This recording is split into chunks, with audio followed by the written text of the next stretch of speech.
نحمدہ و نصلی علی رسولہ الکریم، اما بعد۔ اللہ کے رسول صلی اللہ علیہ وسلم نے فرمایا، ہلاک ہو گیا وہ شخص جس نے رمضان کا مہینہ پایا لیکن اللہ سے اپنے گناہوں کی بخشش حاصل نہ کر سکا۔ ناظرین، اگر ہم نے رمضان کی قدر و منزلت کو نہ پہچانا تو ہمارے حصے میں روز قیامت ندامت اور حسرت کے سوا کچھ نہ آئے گا۔ رمضان شہر القرآن ہے۔ روزہ اور قرآن اللہ کے حضور قیامت کے دن یا تو ہماری سفارش کریں گے یا ہمارے خلاف اللہ کے حضور شکایت کریں گے۔ ہم میں سے ہر ایک اپنا جائزہ لے کہ ہم نے رمضان میں قرآن کی شفاعت حاصل کرنے کے لیے اور روزے کو اپنا سفارشی بنانے کے لیے کیا منصوبہ بندی کی ہے۔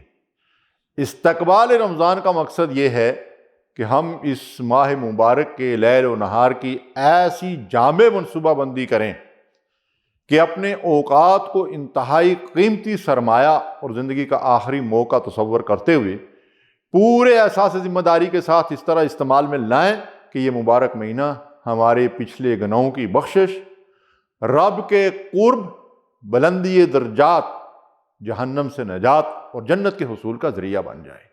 آمین یا رب العالمین۔ رمضان کے فیوز و برکات بے حد و حساب ہیں۔ یہ شہر القیام، شہر الصیام اور شہر القرآن ہے۔ یہ اللہ کی بخشش کے حصول اور جہنم سے نجات کا ذریعہ ہے۔ یہ صبر کا مہینہ ہے اور صبر کی جزا جنت ہے۔ یہ تزکیہ نفس اور حصول تقوی کا مہینہ ہے۔ یہ نیکیوں کا موسم بہار ہے اور روزہ دار کے منہ کی بو اللہ تعالیٰ کو مشک کی خوشبو سے زیادہ محبوب ہے۔ اللہ اکبر۔ اس مبارک مہینے میں ہر رات جنت کو سجایا جاتا ہے، جنت کے دروازے کھول دیے جاتے ہیں اور جہنم کے دروازے بند کر دیے جاتے ہیں۔ اس ماہ مبارک میں شیاطین کو جکڑ دیا جاتا ہے، قید کر دیا جاتا ہے۔ روزہ داروں کے لیے فرشتے افطار تک دعائیں کرتے رہتے ہیں۔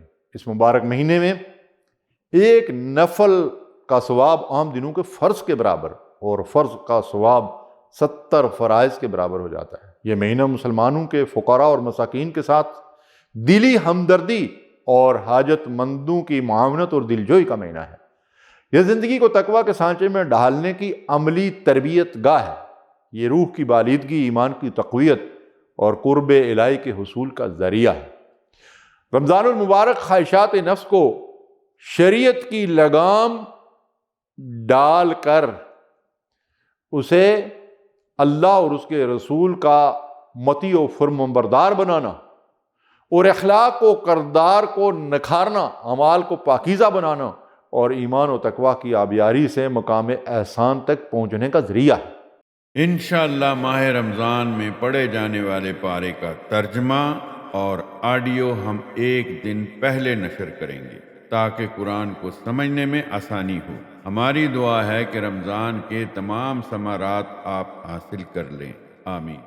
رمضان دراصل حصول تقویٰ اور تزکیہ نفس کی درسگاہ ہے، جس سے سند فراغت حاصل کرنے کے لیے ہر مسلمان کو اپنی ایمانی کیفیت اور دینی غیرت و حمیت کا جائزہ لینا چاہیے کہ اسے کتنی نشو و نما ملی۔ استقبال رمضان کا مطلب یہ ہے کہ دلوں اور دماغوں میں رمضان کی اہمیت اور افادیت کا چراغ روشن کرنا، دل کی کھیتی کو نیکیوں کے بیج کی قبولیت کے لیے توبہ کے آنسو سے تراوٹ دینا اور رمضان کے فیوز و برکات سے پوری طرح فیض یاب ہونے کے قابل بنانا ہے۔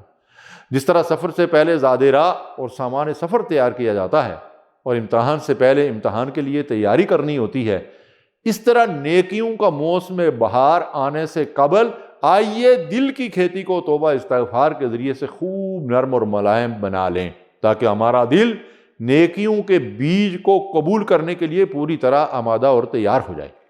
رسول کریم صلی اللہ علیہ وسلم کے استقبال رمضان کی ایک صورت یہ بھی تھی کہ آپ سب سے زیادہ رمضان کے علاوہ جس مہینے کے روزے رکھتے تھے وہ شعبان کا مہینہ تھا۔ علماء فرماتے ہیں کہ شعبان کے روزوں کا مطلب یہ ہے کہ جس طرح ہم فرض نمازوں سے پہلے اور بعد نوافل اور سنتوں کا اہتمام کرتے ہیں، اس طرح رمضان کے فرض روزوں سے پہلے شعبان کے مہینے میں روزے رکھنا اور پھر رمضان کے بعد شوال کے 6 روزے رکھنا، یہ گویا کہ نوافل اور سنت کا اہتمام ہے۔ اللہ کے حبیب صلی اللہ علیہ وسلم نے یہ بھی فرمایا کہ رمضان کے علاوہ سب سے افضل روزے شعبان کے مہینے کے روزے ہیں۔ شعبان کے مہینے میں اگر ہم زیادہ نہیں تو کم از کم پیر اور جمعرات کا اور ایام بیض کے 3 روزے رکھ لیں۔ خود رسول اللہ صلی اللہ علیہ وسلم کا معمول تو یہ تھا کہ آپ شعبان کے آخر تک بھی روزے رکھ لیا کرتے تھے، لیکن امت کے لوگوں کو مسلسل پورے مہینے کے روزے رکھنے سے منع فرمایا کہ ذوف کی وجہ سے پھر کہیں رمضان کے روزے متاثر نہ ہو جائیں۔ لیکن اس سنت پر عمل کی ایک صورت یہ ہو سکتی ہے کہ ہم نصف شعبان تک زیادہ سے زیادہ روزوں کا اہتمام کریں اور اللہ کے نبی صلی اللہ علیہ وسلم کی سنت کو زندہ کریں۔ یہ مشاہدے اور تجربے کی بات ہے کہ ہم لوگ فرض نمازوں کے ساتھ سنتیں اور نوافل تو پڑھتے رہتے ہیں سال ہا سال تک، لیکن نفل روزوں کا اہتمام بہت کم لوگ کرتے ہیں۔ نبی صلی اللہ علیہ وسلم کے مبارک طریقے پر شعبان کے روزوں سے رمضان المبارک کا استقبال کریں۔ بعض لوگ صرف 15 شعبان کو، جسے شب برات کہتے ہیں، روزے کا اہتمام کرتے ہیں، جس کی کوئی سند کتاب و سنت میں موجود نہیں ہے۔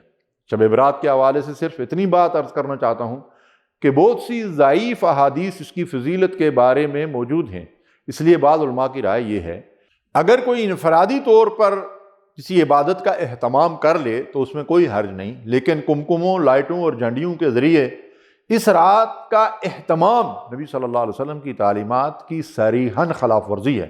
ہمیں چاہیے کہ اتباع سنت کے ذریعے سے اللہ کا قرب حاصل کریں تاکہ قیامت کے دن رسول اللہ صلی اللہ علیہ وسلم کی شفاعت نصیب ہو۔ وآخر دعوانا الحمد للہ رب العالمین۔